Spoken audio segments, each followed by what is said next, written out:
ओम नमः शिवाय। ये शिव भक्तों, आज हम शिव पुराण रुद्र संहिता के द्वितीय खंड के 17वें तथा 18वें अध्याय को सुनेंगे। श्री रुद्र संहिता के 17वें अध्याय, जिसमें सती को शिव से वर की प्राप्ति। ब्रह्मा जी कहते हैं, हे नारद, सती ने अश्विन मास के शुक्ल पक्ष की अष्टमी को उपवास किया।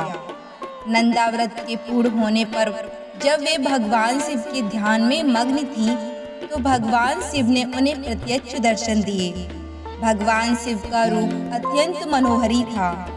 उनके 5 मुख थे और प्रत्येक मुख में 3 नेत्र थे। मस्तक पर चंद्रमा शोभित था। उनके कंठ में नील चिन्ह था। उनके हाथ में त्रिशूल, ब्रह्म कपाल, वर तथा अभय था। उन्होंने पूरे शरीर पर भस्म लगा रखी थी। गंगा जी उनके मस्तक की शोभा बढ़ा रही थी। उनका मुख करोड़ों चंद्रमाओं के समान प्रकाशमान था। सती ने उन्हें प्रत्यक्ष रूप में अपने सामने पाकर उनके चरणों की वंदना की। उस समय लज्जा और शर्म के कारण उनका सिर नीचे की ओर झुका हुआ था। तपस्या का फल प्रदान करने के लिए शिवजी बोले, उत्तम व्रत का पालन करने वाली हे दक्षनंदिनी, मैं तुम्हारी तपस्या से बहुत प्रसन्न हूँ। इसीलिए तुम्हारी मनोकामना को पूरा करने के लिए स्वयं यहाँ प्रकट हुआ हूँ। अतः तुम्हारे मन में जो भी इच्छा है, तुम्हारी जो भी कामना है, जिसके वशीभूत होकर तुमने इतनी घोर तपस्या की है, वह मुझे बताओ, मैं उसे अवश्य ही पूर्ण करूँगा। ब्रह्मा जी कहते हैं, हे मुनि, जगदीश्वर महादेव जी ने सती के मनोभाव को समझ लिया था। फिर भी वे सती से बोले कि देवी वर मांगो। देवी सती शर्म से सिर झुकाए थी। वे चाहकर भी कुछ नहीं कह पा रही थी। भगवान शिव के वचन सुनकर सती प्रेम में मग्न हो गई थी। शिवजी बार बार सती से वर मांगने के लिए कह रहे थे। तब देवी सती ने महादेव जी से कहा, हे वर देने वाले प्रभु, मुझे मेरी इच्छा के अनुसार ही वर दीजिए। इतना कहकर देवी चुप हो गई। जब भगवान शिव ने देखा कि देवी सती लज्जावश कुछ कह नहीं पा रही हैं, तो वे स्वयं उनसे बोले, हे देवी, तुम मेरी अर्धांगिनी बनो। यह सुनकर सती अत्यंत प्रसन्न हुई, क्योंकि उन्हें अपने मनोवांछित फल की प्राप्ति हुई थी। वे अपने हाथ जोड़कर और मस्तक को झुकाकर भक्तवत्सल शिव के चरणों की वंदना करने लगी। सती बोली, हे देवादिदेव महादेव प्रभु, आप मेरे पिता को कहकर वैवाहिक विधि से मेरा पाणी ग्रहण करें। ब्रह्मा जी बोले, नारद, सती की बात सुनकर शिवजी ने उन्हें यह आश्वासन दिया कि ऐसा ही होगा। तब देवी सती ने भगवान शिव को हर्ष एवं मोह से देखा और उनसे आज्ञा लेकर अपने पिता के घर चली गई। भगवान शिव कैलाश पर लौट गए और देवी सती का स्मरण करते हुए उन्होंने मेरा चिंतन किया। शिवजी के स्मरण करने पर मैं तुरंत कैलाश की ओर चल दिया। मुझे देखकर भगवान शिव बोले, ब्राह्मण, दक्ष कन्या सती ने बड़ी भक्ति से मेरी आराधना की है। उनके नंदाव्रत के प्रभाव से और आप सब देवताओं की इच्छा का सम्मान करते हुए मैंने देवी सती को उनका मनोवांछित वर प्रदान कर दिया है। देवी ने मुझसे यह वर मांगा कि मैं उनका पति हो जाऊं। उनके वर के अनुसार मैंने सती को अपनी पत्नी के रूप में प्राप्त करने का वर दिया है। वर प्राप्त कर वे बड़ी प्रसन्न हुई तथा उन्होंने मुझसे प्रार्थना की, मैं उनके पिता प्रजापति दक्ष के समक्ष देवी सती से विवाह करने का प्रस्ताव रखूं और पाणी ग्रहण कर उनका वरण करूं। उनके विनम्र अनुरोध को मैंने स्वीकार कर लिया है।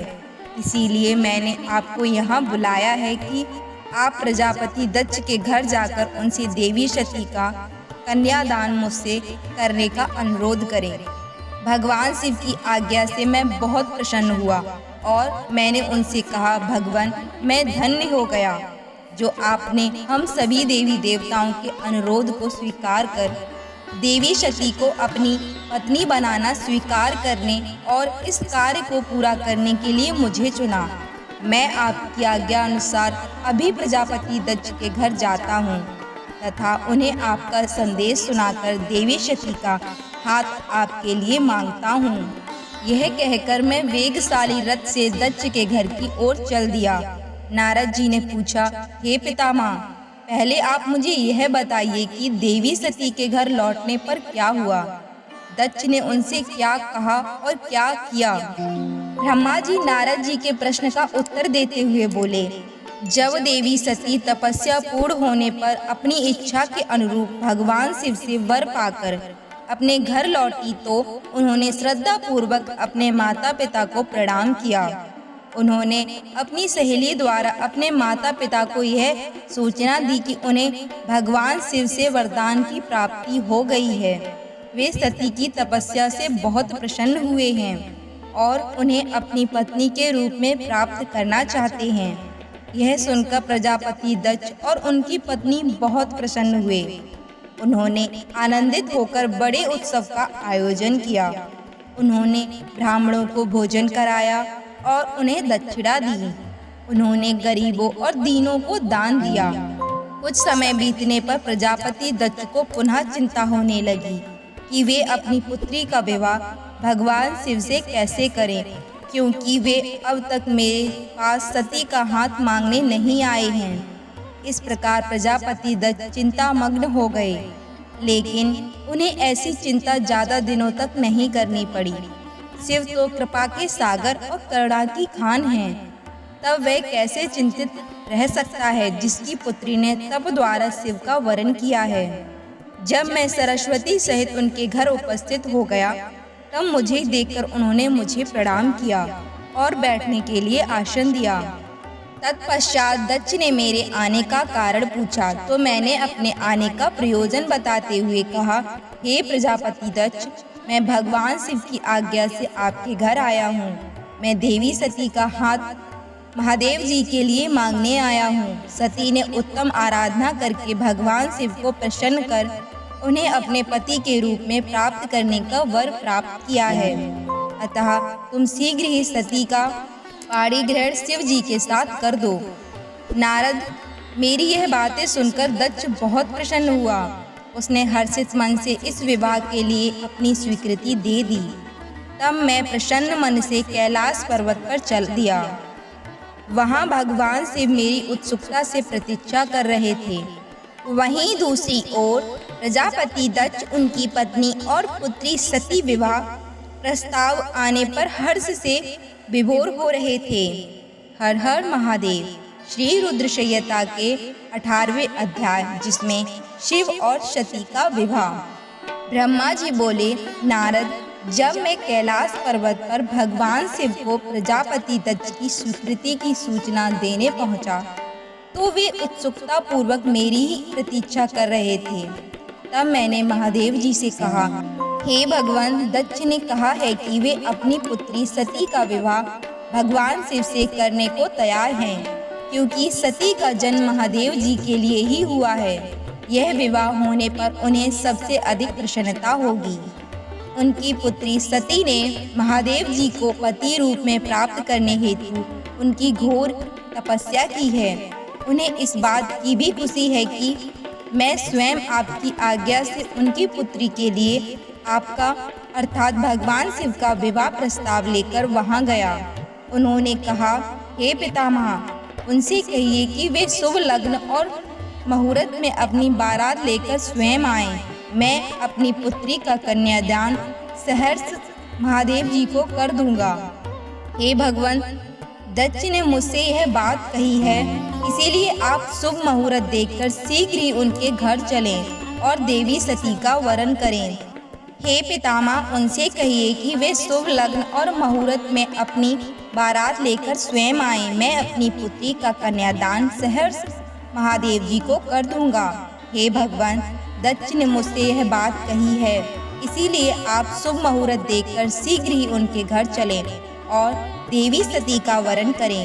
हे नारद, मेरे ऐसे वचन सुनकर शिवजी ने कहा, हे संसार की सृष्टि करने वाले ब्रह्मा जी, मैं तुम्हारे और नारद जी के साथ ही प्रजापति दक्ष के घर चलूंगा इसीलिए ब्रह्मा जी आप नारद और अपने मानस पुत्रों का स्मरण कर उन्हें यहाँ बुला लें। साथ ही मेरे पार्षद भी दक्ष के घर चलेंगे। नारद, तब भगवान शिव की आज्ञा पाकर मैंने तुम्हारा और अपने अन्य मानस पुत्रों का स्मरण किया। उन तक मेरा संदेश पहुँचते ही वे तुरंत कैलाश पर्वत पर उपस्थित हो गए। उन्होंने हर्षित मन से महादेव जी को और मुझे प्रणाम किया। तत्पश्चात शिवजी ने भगवान श्री हरि विष्णु का स्मरण किया। भगवान विष्णु देवी लक्ष्मी के साथ अपने विमान गरुड़ पर बैठ वहां आ गए। चैत्र मास की शुक्ल पक्ष की त्रयोदशी तिथि में रविवार को पूर्व फाल्गुनी नक्षत्र में त्रिलोकीनाथ भगवान शिव की बारात धूमधाम से कैलाश पर्वत से निकली।